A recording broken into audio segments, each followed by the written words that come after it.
guys, welcome back to my YouTube channel, and if you haven't been here before, just want to say welcome to Wondersworldd. Guys, as you guys can tell by the description of this video, I've actually come here to speak to you guys about social work. Hooray! I thought, you know what, it's been a minute since I actually sat here and spoke about social work. I still get requests about social work, and there's just so many questions. And to be honest, like I normally say, me and social work have like a love-hate relationship. The love has been kind of missing for a little while, but there is still something there. Let's be real. I think in one of my videos I spoke about sharing all the different teams there are in social work, children's social work. This video is based on my own experiences, my own views, my own opinions, and other people might have their own opinion, and that's absolutely fine. But what I share in this video, some of it may be banter, some of it might be just how I personally feel about specific things in social work, and that's just that. But just to start the video by saying, I am a senior social worker in children's social work, and I have been a children's social worker for, this is the 8th year, and I can't believe I'm saying that. 2022 is the 8th year of me being a qualified social worker, which is absolutely mad, crazy. I was in child protection for 7 years out of those 8 years, which is the ghetto. I hope I'm not going to, when I speak about the different teams, I'm only going to share, I haven't done any research whatsoever about these teams. I'm only speaking based on my own experiences and working in different boroughs. I've worked in so many different boroughs, and just what I've seen and heard and worked with from these different teams. So this is just my perspective from my own experiences. This is it's going to be quite raw. It's going to be, yeah, it's not textbooky or anything like that. It's just going to be my way. Right, without further ado, let's get back into this video. And my battery's flashing. I thought I changed the battery, but let me change the battery. BRB. So yeah, my battery's all changed now. 8 years. What? Anyways, let's just get right into this video. I think there's roughly, I think I'll probably speak about 10 different teams. So let's be clear, in social work, because there are some people that don't really know much about social work and want to get into social work. Let's be clear. So there's children's social work and there's adult social work, okay? I've only done children's. The only time I did adults was in my placement where I did adults with learning disabilities, but I don't know much about adults, so this video is solely based on the teams that you find in children's social work, the different teams, and a little bit about them, some pros, some cons, and just my own view, right? So let's start with the front door team. In some boroughs they call it MASH, which is a multi-agency safeguarding hub. And in some places they call it the front door, in some places they call it the duty team.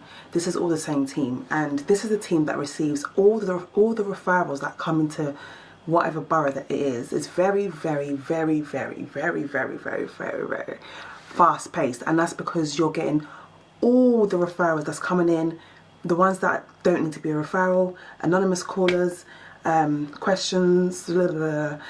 It all comes in, and then it's kind of like a triage service. So you kind of look at the case, either get more or less information, sorry, more or less, you get as much information as you can, and then you kind of decide where the case goes. That's I'll call it the MASH team because that's what it's been known as. I've worked for the MASH team before. I do like the MASH team. One pro about this team, let me not make it too personal, one pro about this team is the fact that you can get rid of the cases quite quickly. However, for some people, basically the time scale on this team is 24 hours, okay? Sometimes that's not realistic because some people don't pick up the phone, and other times you're expected to get rid of each case within 24 hours. So one of the pros, in some people may think that's a pro, that you can get rid of the case as soon as, so it might be a crazy case, and you see so much in the MASH team because remember, you're getting everything, whereas when you're in other teams you only see what's allocated to you or what you hear your colleagues speaking about. But in the MASH team you see and hear about quite a lot, and very outrageous things. You deal with a lot. You're constantly on the phone as well. Some people might find that as a con, and some people might say it would be the fact that it's so fast, number one. Number two, the fact that the time scale is so short. Number three, some people might say that the fact that you don't actually get to build any connection with children. You enter children's social work, but you don't see any children, and that's because there are no home visits. Some people might see this as a pro or a con. No home visits, you don't do any assessments, you don't do any court work, you don't do any, in some places they do case notes, in some places they don't. And for me, these are all amazing pros. No assessments, no court work, no reports, no, do you know what I mean? And no home visits. And right now, I don't want to be going to people's houses. I have done it for the past 7 years, and yeah, so the MASH team is a good team to work for. So from the MASH team, if you feel like it needs an assessment, you then yeah, send it over to the assessment team. Some places it's called just assessment team. Some places I think they call it MAST. I've seen MAST. Sorry, my camera's gone bright there. Or MAST, I can't remember what it's called, but all I know is, let's just say the assessment team. This team again is very fast paced. A lot more paperwork than the MASH team, but in this case you're expected to do assessments, child and family assessments. You complete child and family assessments, so you're the person that gets a case on from the MASH team. Complete a home visit to see the family within 3 days. Sometimes it can be on that day if it's an emergency, but eventually you have 40 to 45 days to complete a child and family assessment. Some people like this because number one, it's quite the time scale is not very long. It sounds long, 40 to 45 days, but when you've got about 20 to 30 children in your tray where you're completing assessments for, that 40 days, 45 days comes in 5 minutes, okay? Some people love this team because, number one, time scale is quite short. You still get to see the children and build a connection with them. And yeah, you then get rid of the case once your assessment is over. The quicker you write your assessment, the quicker the case is gone, basically. But also there is a bit of court work in the assessment team, in the sense that if you get a case that needs to go to court imminently and it's within those 40 to 45 days, you're expected to write a court statement, and then eventually it passes on to the long-term team. Also, the assessment team is also seen as a frontline, still child protection. And then you move on to the frontline team. Some people call it the frontline team, some people call it the child protection team, some people call it family support and child protection, some people call it, did I say long-term team, and some people call it locality team. But this is a team, let's just call it the long-term team, because this is a team where you hold child in need and child protection cases. This is a team where you're not doing the assessment, so you've done the assessment, you've said, okay, it needs ongoing support, or more than that, and then you pass it on to the long-term team. In this team, you hold child in need plans and child protection plans, and you're expected to manage those plans and facilitate everything that happens in that, facilitate the plan in the sense that you bring together all the professionals that are involved for the children. You chair child in need or child protection meetings. You also minute the meetings. If you're not lucky enough with your local authority to get you a minute taker, you're expected to minute them, chair them. You visit the children based on the timescales. Child in need is once a month, sometimes once in 3 weeks, and child protection is every 10 days. That's pretty much the long-term team. Some people love the fact that you get to build a rapport with the children. You see the case from beginning to nearly the end, or the end in most cases. And I'm not a fan of this team. Let's just put it that way. I'm trying so hard not to be very opinionated in this team discussion stuff, because I don't want to be too much of a Debbie Downer, because I'm very good at that when it comes to social work. But no, seriously, long-term team, some people absolutely love it. Some people are very comfortable with the fact that it's quite, I don't want to say stable. Not stable, that's not the word I'm looking for. It's quite consistent, and you kind of manage your cases and you just have everything under control. And when you have everything under control in a long-term team, you can sometimes feel a little bit more comfortable. But once things start to slip, you're finished. You are absolutely finished. You also do a lot of court work in the long-term team. If a case needs to go to court, if a case needs a parent assessment, and the local authority hasn't hired someone else to do it, Some local authorities love to do that. If you're doing a Section 7 report for contact arrangements, if you're doing a Section 37 report, all the reports, the assessments, the everything, the visits, the everything is in this team right here. But the assessment team and the long-term team, if you do children's social work, if you'd like to move around in social work or go higher, you're expected to have done this team for at least 2 years. And to be honest, even if you weren't expected to work in these teams, I would advise that you do for at least 2 years, because it gives you a lot of experience and you're just a lot more resilient and professionally confident when you work in these teams, because you face a lot of challenges from schools, other professionals, families, and you're stuck with them. You're not going it's not going anywhere. You have the case and you have to deal with these issues. So it kind of makes you a lot more resilient and whatever. There's also a team called Early Help. I should have spoken about Early Help if I spoke about MASH, but Early Help, it's normally called Early Help or Early Help and Prevention. It comes under the Early Help umbrella, but some local authorities have different names for it. In this team, you just do preventative work. So if the family are on the verge of breaking down in the sense that they probably need more help than they do, but it's not quite child protection yet, it's not quite yet too much of a safeguarding issue yet, but there are some worries, that's where you work with this team, the Early Help team, to try and prevent it from escalating. Some people love this team because when shit hits the fan, you can back the case away to the team that is more relevant to, that handles more serious cases basically. And some people love this team because it's a little bit more laid back. There aren't statutory time scales, but they have their own time scales, but it's not statutory. When I say statutory, different local authorities might have their own time scales, but when it comes to child protection or child in need, it's different. It's the same. The time scales are the same because it's the same in all the boroughs, because that's statutory. It's a statutory requirement. Other teams, fostering team, I'll talk about the fostering team. I don't know too much about the fostering team other than the fact that people say that it's very relaxed, and some people say that it's very boring. You're actually not the foster children's social worker, you're actually the social worker for the foster carers, and you're called a supervising social worker. And I think you basically support foster carers to do their job.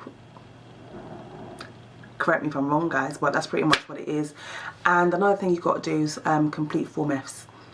Form Fs are very, very extensive, very long assessments. You might see some agencies hiring social workers that are not in social work just to complete Form Fs, because they are very long. But the Form Fs are about the foster care home and the foster carers. Next team I'll speak about is the LAC team. Some people call it CLA, Children Looked After Team. Some people call it LAC Team, Looked After Children Team.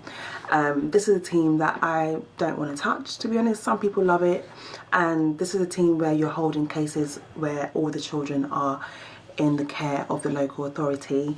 That's pretty much it. I personally see it as a team that is very long and there is no ending, because if you get the case of a child that's put in care aged 2 and you're in that same local authority for, let's say, I don't know, 15 years, you have that case until they're 18, until they reach adulthood. And to me that's very long. I'm so sorry, it's just long for me. It's just long for me. I just don't want to do it. I don't think I want to do it. I don't plan on doing it. Some people might love it. Some people really love it. They love like going to see the foster carers, the foster children in their foster care homes and getting them settled in and doing all of that, going to court. Some people love all of that. I know a lot of social workers that love it. It's just not for me personally. That's on period.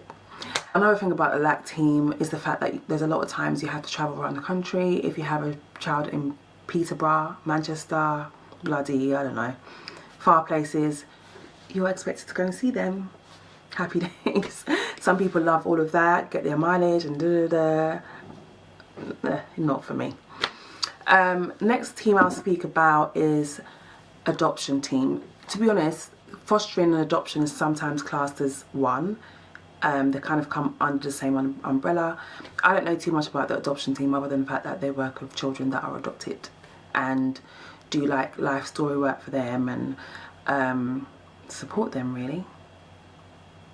I don't know too much about the adoption team.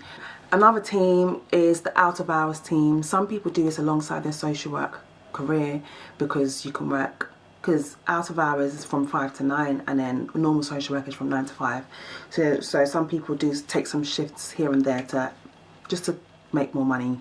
But some people just work nights, they just work nights, and they're classed as the out of hours team, sometimes classed as the duty team, and they just basically deal with cases that come in at night time, like if a child went missing at night, or if there was some sort of issue at night and the police got involved and they needed some support from social workers.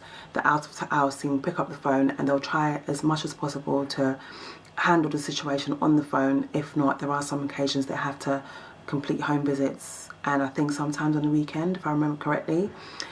That's one team. Another team that's kind of come into play, I think probably in the last few years now, is the Edge of Care team. And this service or team was created because there was just too many children going to care.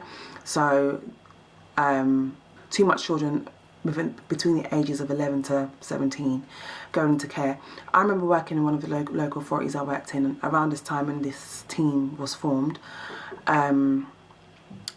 there was this trend, this stupid, I don't know whether to call it a trend, but there was this stupid, I'll just say trend that was happening where different children were trying to influence other children to come into care and saying to them, you get so much money, you get pocket money weekly, just say your mum or dad is doing this to you, or go missing and da-da-da. And eventually they just say that these children are beyond parental control, and because of that they end up in care. But then instead they just created this out of hours, they created this Edge of Care team where you then work with the families and see what's going on and see how you can mend whatever broken relationship has happened, just so the child doesn't go into care.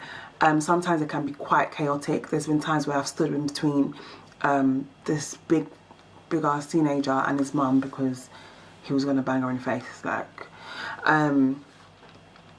for some reason he had more respect for me than he did for his mum, so me getting in the middle was just protecting her. And I didn't have to do that. A lot of people, you don't have to do this, by the way. Some social workers actually do get banged in the face or get their wrist broken or blah blah. These things happen. This has happened, okay? So me saying that I've gotten in between them, please don't go and do that one, because if you get hurt or get caught in a crossfire, I didn't advise you on that one, yeah. But yeah, so that's the Edge of Care team. I did actually love it. Only because teenagers are normally like my strong point kind of thing. I like teenagers, and a lot of them like me, I guess, and they just like working with me. But it just got to the point where I was becoming de-skilled because it was just too easy for me. Some people did find it challenging because teenagers are challenging, and some people don't really know how to connect well with teenagers. But where I talk like them and I speak the same slang as them, they just see me as one of them. So if I'm like, listen, fix up, they listen. As opposed to someone saying, this is not acceptable, blah, blah, blah. Do you know what I mean? So that's that team. Another team that I haven't touched on would be the Children with Disabilities Team. Some people call it CWD team, or just Children with Disabilities Team. That's all I've heard about, to be honest. And you just basically manage cases where the children have severe disabilities, and basically pretty much a bit like the long-term team, but instead, or the assessment team, but instead these children have disabilities because there's just more complexities that contributes to the situation, and the Children with Disabilities team have some sort of knowledge and experience around that, and they work on those cases. A lot of people love those teams as well, and I know a lot of people that's gone on to manage those teams even just from working in child protection, so it's doable if that's something that you would like to consider. I think that's pretty much all the teams. I didn't even say, guys, I'm in my bedroom today. I don't normally record in my bedroom, but I just wanted a change of scenery and I didn't want to use lighting today. I just thought let me just use the natural light. A lot of natural light comes in here, so I thought let me just sit here. Anyway, yeah, so I think that's all the teams I've spoken about. I've spoken about early help team, the MASH team or front door team, assessment team, long-term team where you hold child and need plans and child protection plans. I've spoken about the edge of care team, spoken about fostering, spoken about adoption, and I think that's pretty much it. But in different local authorities you see like additional teams that you've never heard of before. Like there's some local authorities have the court team where you only work on court cases and do court reports. So as you can see, in children's social work there are a variety of teams that you can branch off to and just dibble and dabble into if you don't like the ones that you're in. Out of all these teams, I've done early help, I've done MASH, I've done assessment, I've done long term, I've done edge of care, and to be honest I don't plan on branching off into the other ones because they're not the ones, they're not teams that I'd like to do. I have no interest in them. I hope this video was informative. I hope it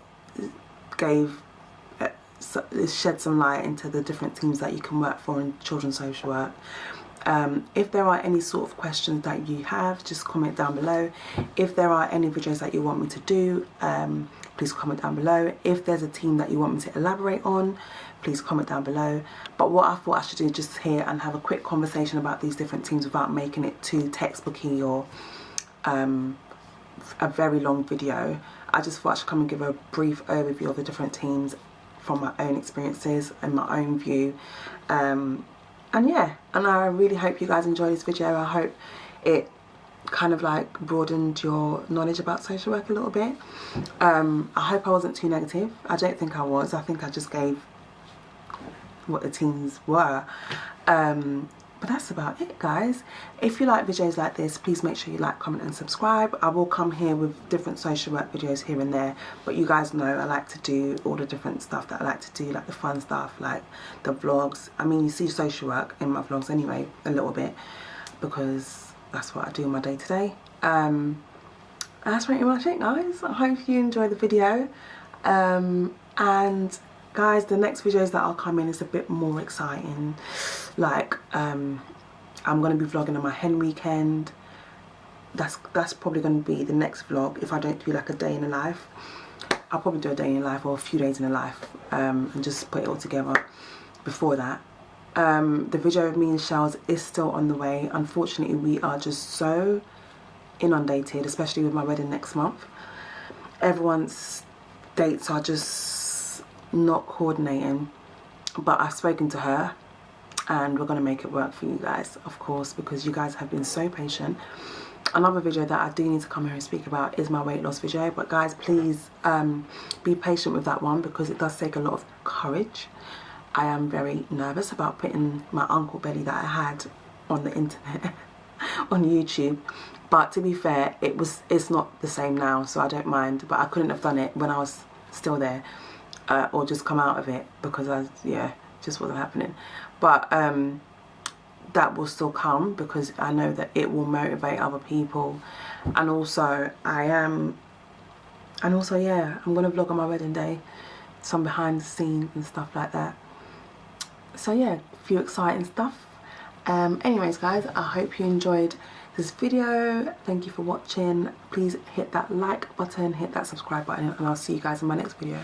Toodles.